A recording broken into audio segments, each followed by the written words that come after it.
ಮೊದಲನೆಯ ಶ್ಲೋಕನ ನೋಡೋಣ. ಯಸ್ಯ ದ್ವಿರದ ವಕ್ತ್ರಾಧ್ಯ ಪಾರಿಷದ್ಯ ಪರಶತಂ ವಿಘ್ನಂ ನಿಘ್ನಂತಿ ಸತತಂ ವಿಶ್ವಕ್ಸೇನಂ ತಮಾಶ್ರಯೇ. ಈ ಶ್ಲೋಕದ ಅರ್ಥ ಏನು ಅಂತ ನೋಡೋಣ.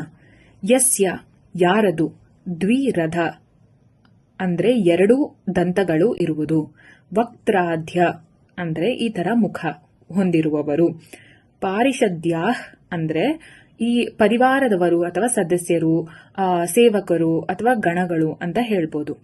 ಪರಃ ಶತಂ ಅಂದ್ರೆ 100ಕ್ಕೂ ಹೆಚ್ಚು ಇದೆಯೋ, ವಿಘ್ನಂ ನಿಘ್ನಂತಿ ಅಂದ್ರೆ ವಿಘ್ನವನ್ನು ನಾಶ ಮಾಡುತ್ತಾರೆ, ಸತತಂ ಅಂದ್ರೆ ಸದಾ, ವಿಶ್ವಕ್ಸೇನಂ ವಿಶ್ವಕ್ಸೇನರು ಯಾರು ಅಂದ್ರೆ ವಿಷ್ಣುವಿನ ಸೇನಾಧಿಪತಿಗಳು ಆದಂತಹ ವಿಶ್ವಕ್ಸೇನರು, ತಂ ಆಶ್ರಯಂ ಅವರಲ್ಲಿ ನಾವು ಶರಣಾಗುತ್ತಿದ್ದೇವೆ.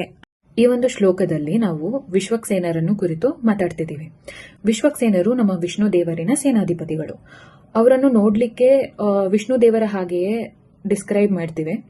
ಚತುರ್ಭುಜಗಳಿರ್ತವೆ ಅಂದ್ರೆ 4 ಭುಜಗಳಿರ್ತವೆ, ಶಂಖಚಕ್ರಗಳ ಗದೆಗಳಿರ್ತವೆ, ಹೀಗೆ ಡಿಸ್ಕ್ರೈಬ್ ಮಾಡ್ತೇವೆ.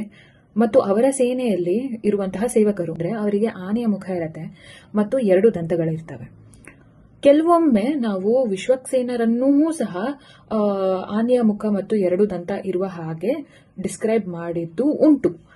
ಆದ್ರೆ ಈ ಒಂದು ಶ್ಲೋಕದಲ್ಲಿ ನಾವೇನ್ ಹೇಳ್ತಿದೀವಿ ಅಂದ್ರೆ, ಯಾರ ಸೇನೆಯಲ್ಲಿ ಹೇಗೆ ಆನೆಯ ಮುಖ ಮತ್ತು 2 ದಂತಗಳು ಇರುವಂತಹ ಸದಸ್ಯರಿದ್ದಾರೋ ನಮಗೆ ಬರುವಂತಹ ಎಲ್ಲಾ ವಿಘ್ನಗಳನ್ನು ನಾಶ ಮಾಡಿ ಅಂತ ಕೇಳ್ಕೊಂಡು ಈ ಒಂದು ಶ್ಲೋಕ ಇದೆ. ಯಸ್ಯ ದ್ವಿರದ ವಕ್ತ್ರಾಧ್ಯ ಪಾರಿಷದ್ಯ ಪರಶತಂ ವಿಘ್ನಂ ನಿಘ್ನಂತಿ ಸತತಂ ವಿಶ್ವಕ್ಸೇನಂ ತಮಾಶ್ರಯೇ.